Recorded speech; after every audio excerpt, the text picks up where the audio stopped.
Hi all, welcome back. I'm Parvati Baburaj, faculty at Xylem Languages. So, നിങ്ങൾ IELTS prepare ചെയ്യുന്നവരാണെങ്കിൽ reading മൊഡ്യൂളിൽ നിങ്ങൾ face ചെയ്യുന്നൊരു major issue ഉണ്ടായിരിക്കും which will be time management actually. So ഒരുപാട് പേര് പറയാറുണ്ട് time manage ചെയ്യാൻ നല്ല ബുദ്ധിമുട്ടാണ്, ഒരു മണിക്കൂറിനുള്ളിൽ 3 പാസേജസ് കവർ ചെയ്യാൻ നല്ല ബുദ്ധിമുട്ടുണ്ട്, ക്വസ്റ്റ്യൻസ് എല്ലാം കംപ്ലീറ്റ് ചെയ്യാൻ പാടുണ്ട് എന്ന്. യെസ്, സോ റീഡിങ്ങിൽ നമുക്ക് ഏറ്റവും ഡിഫിക്കൽട്ട് ആയിട്ടുള്ള കാര്യം എന്ന് പറയുന്നത് ടൈം മാനേജ്മെൻറ്റ് തന്നെയാണ്. So today will be discussing 4 mechanics that will help you to easily get answers or you can effectively manage your time. അതിനുവേണ്ടിയുള്ള 4 മെക്കാനിക്സാണ് നമ്മൾ ഇന്ന് ഡിസ്കസ് ചെയ്യാൻ പോകുന്നത്. ഓക്കെ, അപ്പം ഇത് നിങ്ങളുടെ റീഡിങ്ങിൽ അപ്ലൈ ചെയ്ത് കഴിയുമ്പം കുറേയും കൂടി ഈസി ആയിട്ട് നിങ്ങൾക്ക് പെട്ടെന്ന് ആൻസേഴ്സ് കണ്ടുപിടിച്ച് മൂവ് ചെയ്യാൻ പറ്റും. Okay, so shall we start? Yes, so today we'll be discussing about reading boost. So എങ്ങനെ നിങ്ങളുടെ റീഡിംഗ് ബൂസ്റ്റ് ചെയ്യാം, എങ്ങനെ ഈസി ആയിട്ട് നിങ്ങൾക്ക് ആൻസേഴ്സ് കണ്ടുപിടിക്കാം എന്നാണ് നമ്മൾ നോക്കാൻ പോകുന്നത്. So we'll start with the first rule, the where before what rule. So in simpler words it is scanning itself. So again, if you are preparing for IELTS and if you are preparing for reading, if you are practicing reading, you will be definitely knowing scanning and skimming. അല്ലേ, നമ്മൾ ഏറ്റവും കൂടുതൽ use ചെയ്യുന്ന reading ടെക്നിക്കാണ് scanning and skimming. So the first major thing itself is scanning. Again, skimming and scanning use ചെയ്യണം എന്നൊക്കെ നമ്മൾ എല്ലാവരോടും പറയാറുണ്ടെങ്കിലും എത്രമാത്രം നമ്മളത് ഇഫക്റ്റീവായിട്ട് യൂസ് ചെയ്യുന്നുണ്ട് നമ്മൾ റീഡിങ്ങിൽ എന്നുള്ളത് ഡൗട്ട്ഫുൾ ആണ്. സോ നിങ്ങൾ ആക്ച്വലി പ്രോപ്പർലി സ്കാനിങ് ചെയ്യണം. That will actually help you to get answers, locate your answers easily. നമുക്ക് പെട്ടെന്ന് ആൻസേഴ്സ് ലൊക്കേറ്റ് ചെയ്യാൻ നമ്മളെ അത് ഹെൽപ്പ് ചെയ്യും, എന്ത് സ്കാനിങ് ചെയ്യുന്നത്. ഓക്കെ, സോ അതാണ് ഈ വെയർ ബിഫോർ വാട്ട് റൂൾ എന്ന് പറയുന്നത്. So in simpler words again, what എന്ന് ഉദ്ദേശിക്കുന്നത് ഇവിടെ ആൻസർ ആണ്. ഓക്കെ, അതായത് നമ്മളുടെ ക്വസ്റ്റ്യൻ്റെ answer, what is the answer. So before knowing what is the answer you have to know where is the answer.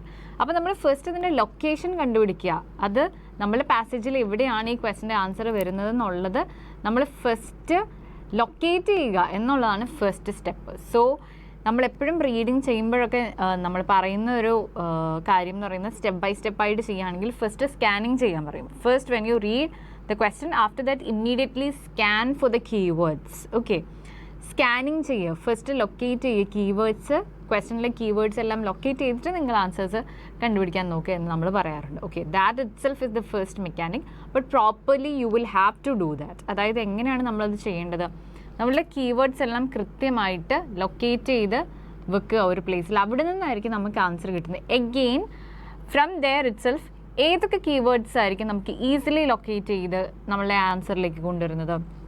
We have A few keywords like that which we can suppose say hard anchors എന്ന് വേണമെങ്കിൽ പറയാം.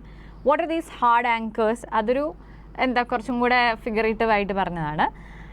എന്താണ് hard anchors എന്നാണ് നമ്മൾ ഉദ്ദേശിക്കുന്നത്? Names, dates, capitalised nouns et cetera, which means the words which cannot be paraphrased. Again, we know that IELTS reading is whole മൊത്തത്തിൽ പാരഫ്രൈസ്ഡ് ആണെന്ന് നമുക്കറിയാം അല്ലേ. അപ്പം വാക്കുകൾ അതേപടി പാസേജിൽ ഉണ്ടാവണമെന്നില്ല, it will be paraphrased for sure. Paraphrased ആവാത്ത വാക്കുകൾക്ക് വേണ്ടി ഫസ്റ്റിലെ നോക്കുന്നത് നമ്മളെ ഒരുപാട് ഹെൽപ്പ് ചെയ്യും. അതായത് നമ്മളൊരു ക്വസ്റ്റ്യൻ വായിച്ച് അതിനകത്ത് കീവേഡ്സ് എല്ലാം നോട്ട് ചെയ്യുമ്പോഴും അതിനകത്ത് പ്രത്യേകിച്ചും പാരഫ്രൈസ്ഡ് ആകാൻ പറ്റില്ലാത്ത കൈൻഡ് ഓഫ് വേർഡ്സ് അത് ഏതൊക്കെയാണ്? Definitely proper nouns, the name of A person, place, thing, അങ്ങനത്തെ കാര്യങ്ങളൊന്നും പാരഫ്രൈസ് ചെയ്യാൻ പറ്റില്ല അല്ലേ.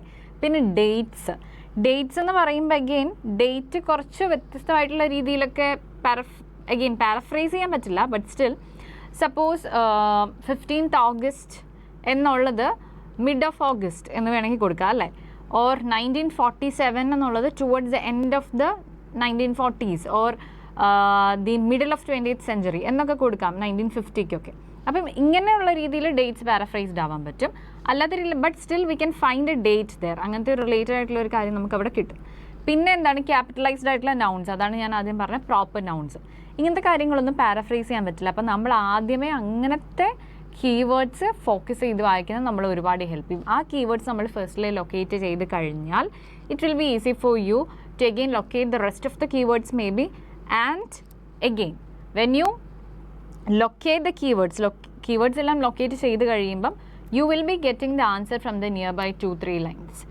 അതിന് ചുറ്റുമുള്ളൊരു 2-3 സെൻറ്റൻസിൽ ഷുവറായിട്ട് നമ്മളുടെ ആൻസർ കാണും. അവിടെയും ഒരുപാട് സ്റ്റുഡൻസ് മേക്ക് ചെയ്യുന്നൊരു മിസ്റ്റേക്ക് എന്താണെന്ന് വെച്ചാൽ അവർ വിചാരിക്കും നമ്മളുടെ ആ പ്രോപ്പർ ആ ഒരൊറ്റ സെൻറ്റൻസിൽ തന്നെ ആൻസർ കാണുമെന്ന്. അങ്ങനെ ഉണ്ടാവില്ല. നമ്മൾ 2-3 സെൻറ്റൻസുകൾ മേ ബി വായിക്കേണ്ടി വരും. അങ്ങനെ വരുമ്പോഴാണ് നമുക്ക് ആൻസർ അവിടെ നിന്ന് കിട്ടുന്നത്. സോ ഫസ്റ്റ് മെക്കാനിക് എന്താണ്?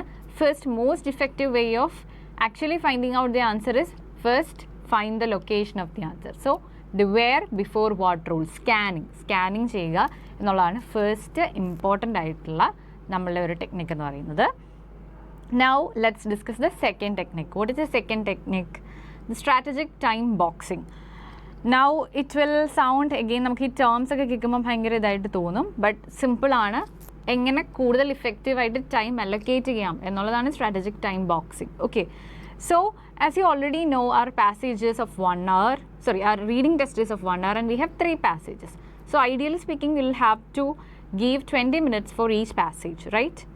പക്ഷേ അങ്ങനെ 20 മിനിറ്റ്സിൽ നമ്മൾ അല്ലെങ്കിലും അറിയാം ഫസ്റ്റ് പാസേജ് കമ്പാരിറ്റീവ്ലി ഈസിയർ ആയിരിക്കും, ലാസ്റ്റ് വൺ കമ്പാരിറ്റീവ്ലി ടഫ് ആയിരിക്കും. അപ്പോൾ നമ്മൾ ഈക്വൽ ടൈം എല്ലാത്തിനും കൊടുത്തു കഴിഞ്ഞാൽ നമുക്ക് ഒരേപോലെ ആൻസേഴ്സ് കണ്ടുപിടിക്കാൻ പറ്റണമെന്നില്ല. സോ എപ്പോഴും ഫസ്റ്റ് വൺ കുറച്ചും കൂടെ മിനിമൽ ടൈമിൽ ചെയ്താൽ നമുക്ക് ലാസ്റ്റ് വൺ വേണ്ടി കൂടുതൽ ടൈം കൊടുക്കാം. So you have to actually when you practice you have to allocate time like that. അങ്ങനെ അലോട്ട് ചെയ്ത് നിങ്ങൾ പഠിക്കണം when you do reading practice and all. Okay, so and the good way or a good time എന്താണ് allocation ആണ് നമ്മളിവിടെ കൊടുത്തിരിക്കുന്നത്, which is 15 minutes for the first passage. Give 15 minutes. കുറച്ചും കൂടി ഡയറക്റ്റ് ഫാക്ട്സ് ആണ്, പെട്ടെന്ന് ആൻസേഴ്സ് കിട്ടും. Then after that for the second passage you can give around 18 minutes. So which need a deeper inference. കുറച്ചും കൂടി ഇൻഫറൻസ് ആവശ്യമുണ്ട്, കുറച്ചും കൂടെ നമ്മൾ വായിച്ചിട്ട് അതിൽ നിന്ന് കൺക്ലൂഡ് ചെയ്യാൻ പറ്റുന്ന കൈൻഡ് ഓഫ് ക്വസ്റ്റ്യൻസ് ഒക്കെ കുറച്ചും കൂടി സെക്കൻഡ് പാസേജസിലേക്ക് വരും. അപ്പോൾ കുറച്ചും കൂടെ ഡീപ്പ് റീഡിങ് ആവശ്യമാണ്. Third one needs more of reading, deep അനാലിസിസും കൂടുതലായിട്ടും ശരിക്കും വായിച്ചിരുന്ന് അർത്ഥം മനസ്സിലാക്കി വായിക്കേണ്ടത് is the third passage, right? So try to give time like this. സെക്കൻഡിന് ഒരു 18 മിനിറ്റ്സ് കൊടുത്തതിന് ശേഷം തേർഡ് വണ്ണിന് ഒരു 22 മിനിറ്റ്സ് എന്നുള്ള രീതിയിൽ ഒരു 15, 18, 22 എന്നുള്ള രീതിയിൽ നിങ്ങൾ അലോട്ട് ചെയ്ത് കഴിഞ്ഞാൽ U will get A bonus also. What is that bonus?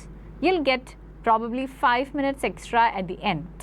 നമുക്ക് ഈ ഒരു രീതിയിൽ നമ്മൾ ടൈം മാനേജ് ചെയ്ത് പോയാൽ ലാസ്റ്റ് ഒരു 5 മിനിറ്റ് കിട്ടും. ആ ഒരു 5 മിനിറ്റിൽ you can again check your answers, try to find out if you have എന്താണ് ഏതെങ്കിലും നമ്മളിടയ്ക്ക് മിസ്സാക്കി പോയിട്ടുണ്ടോ എന്നൊക്കെ നമുക്ക് ചെക്ക് ചെയ്യാനും സ്പെല്ലിങ്സ് ഒക്കെ ചെക്ക് ചെയ്യാനും ഇതിനൊക്കെയുള്ള ആ ഒരു 1 hour തന്നെ നമ്മൾ ടൈം കണ്ടെത്തണം അല്ലേ ഫോർ റീഡിങ്.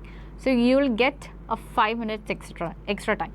സോ അതുകൊണ്ട് അതിന് വേണ്ടി try to divide time like this for passage 1, 2 and 3. ഈ രീതിയിലൊന്ന് നിങ്ങൾ ഡിവൈഡ് ചെയ്ത് നോക്കുക. അത് പ്രോപ്പറായിട്ട് ടൈമർ വെച്ച് തന്നെ നിങ്ങൾ വേണമെങ്കിൽ ചെയ്ത് പഠിച്ചോളൂ. അതപ്പോൾ നിങ്ങൾക്ക് കുറേയും കൂടി ഇഫക്റ്റീവ് ആവും. Okay, yes. So second important thing is again time management പഠിക്കണമെങ്കിൽ നമ്മൾ ഫസ്റ്റ് ടൈം സെറ്റ് ചെയ്ത് തന്നെ time bound practice is very important. It's A must actually.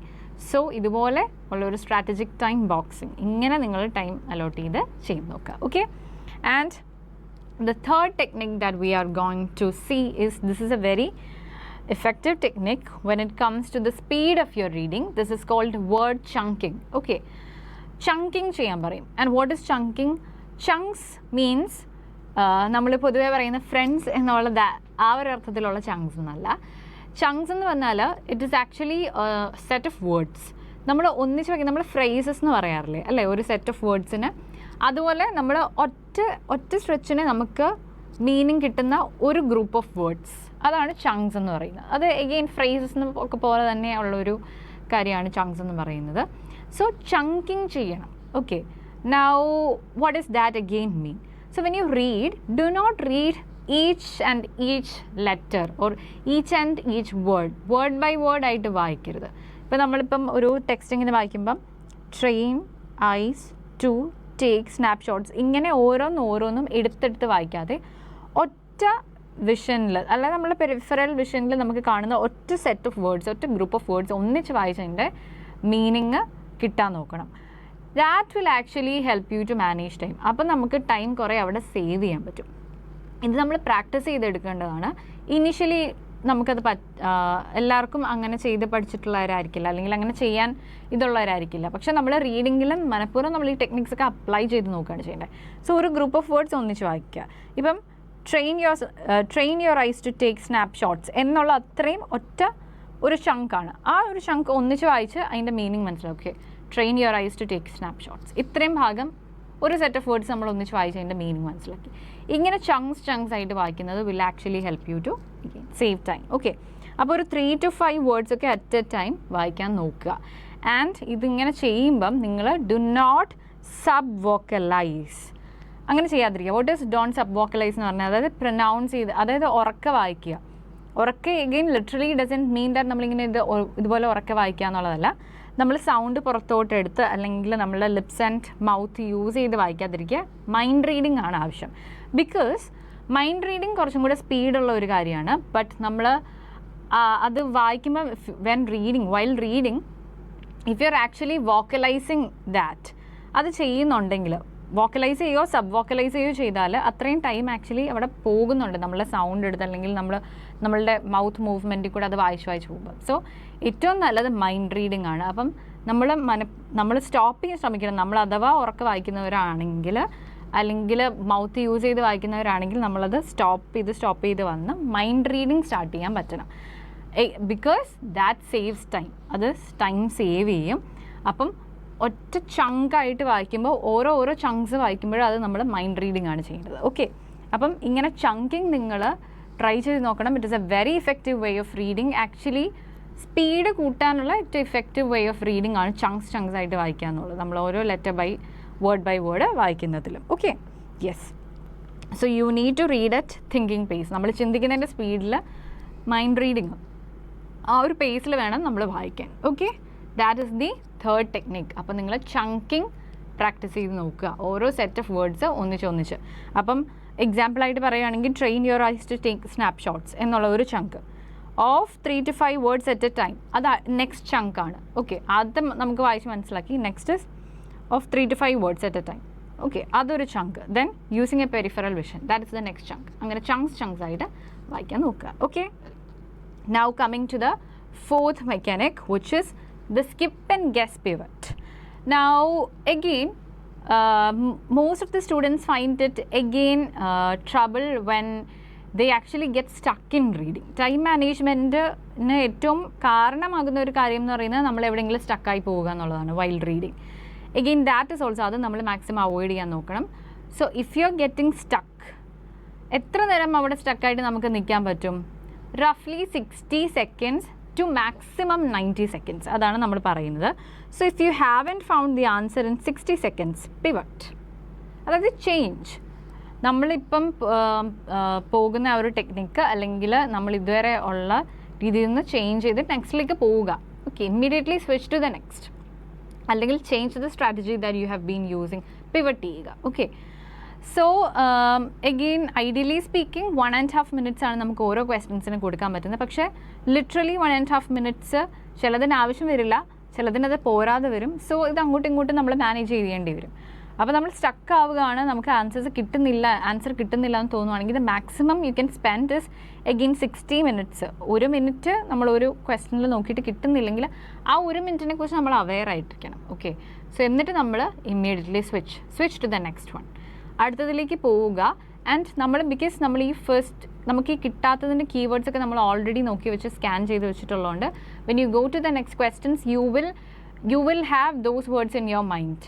നമ്മൾ ആ വേർഡ്സ് മനസ്സിൽ നിൽക്കും. അപ്പം whichever question you do you will be searching for those words also, അത് നമ്മളുടെ മനസ്സിലുണ്ടായിരിക്കും ഓൾറെഡി. അപ്പോൾ അങ്ങനെ ആൻസേഴ്സ് കിട്ടാത്ത സിറ്റുവേഷനിൽ സ്കിപ്പ് ചെയ്ത് go to the next question. Then if you have time then come back. അത് നമ്മൾ മുമ്പേ പറഞ്ഞ ടെക്നിക്ക് യൂസ് ചെയ്താൽ ഉറപ്പായിട്ടും ടൈം ബാക്കി കാണും. അപ്പം then come back and do the question that you have not found the answer for. അങ്ങനെ ചെയ്ത് നോക്കുക. ഓക്കെ, അപ്പം സ്റ്റക്കായിട്ടിരിക്കാതിരിക്കുക എന്നുള്ളത് ഇമ്പോർട്ടൻ്റ് ആണ്. സോ മാക്സിമം ഇത്രയും ടൈം കൊടുത്തിട്ട് go to the next question, അതും ക്വിക്ക്ലി ചെയ്ത് അടുത്തതിലേക്ക് അങ്ങനെ വേണം നമ്മൾ പ്രാക്ടീസ് ചെയ്യാൻ. Okay, so these are the 4 techniques, very effective techniques that you can use for your reading. So നമ്മൾ പറഞ്ഞതുപോലെ നിങ്ങളെല്ലാവരും ഒന്ന് ചെയ്ത് നോക്കുക. എന്തൊക്കെയാണ്? ഫസ്റ്റ് സ്കാനിങ് മെത്തേഡ് യൂസ് ചെയ്യുക. Try to find out the location first and then try to find out the answer. അപ്പം കുറച്ചും കൂടെ കൺഫ്യൂഷനൊക്കെ ഒഴിവാകും. എല്ലാ കീവേഡ്സും ഉണ്ടെന്ന് ഉറപ്പ് വരുത്തി നമുക്ക് ആൻസർ കിട്ടും. Then manage your divide your time like this. ഇങ്ങനെ ഡിവൈഡ് ചെയ്യുമ്പം നമുക്ക് എഗെയിൻ നമുക്ക് ലാസ്റ്റ് ബോണസ് ടൈമും കൂടെ കിട്ടും. ചങ്ക്സ് ആയിട്ട് വായിക്കുക. Do chunking, practice chunking method and guess and pivot. Guess ചെയ്ത് നോക്കുക. കിട്ടുന്നില്ലെങ്കിൽ അടുത്തതിലേക്ക് പോവുക. Then if you have time come back and do. So these are the 4 techniques that you can use. അപ്പം ഇത്രയും കാര്യങ്ങളൊക്കെ നല്ല രീതിയിൽ സ്ട്രാറ്റജിക്കലായിട്ട് യൂസ് ചെയ്ത് പ്രാക്ടീസ് ചെയ്ത് നിങ്ങൾക്ക് റീഡിങ്ങിൻ്റെ സ്പീഡ് കൂട്ടാം. നിങ്ങൾക്ക് കുറച്ചും കൂടെ എഫക്റ്റീവായിട്ട് എഫിഷ്യൻ്റായിട്ട് ടൈം മാനേജ് ചെയ്യാം. Okay, yes, that's for today. നമ്മൾ ഒരു ഷോർട്ട് ഒരു 4 ടെക്നിക്സ് ആണ് പഠിച്ചത്. Make sure that you implement all these in your reading. Yes, so that's it. Thank you. So let's meet next day discussing another topic. Thank you.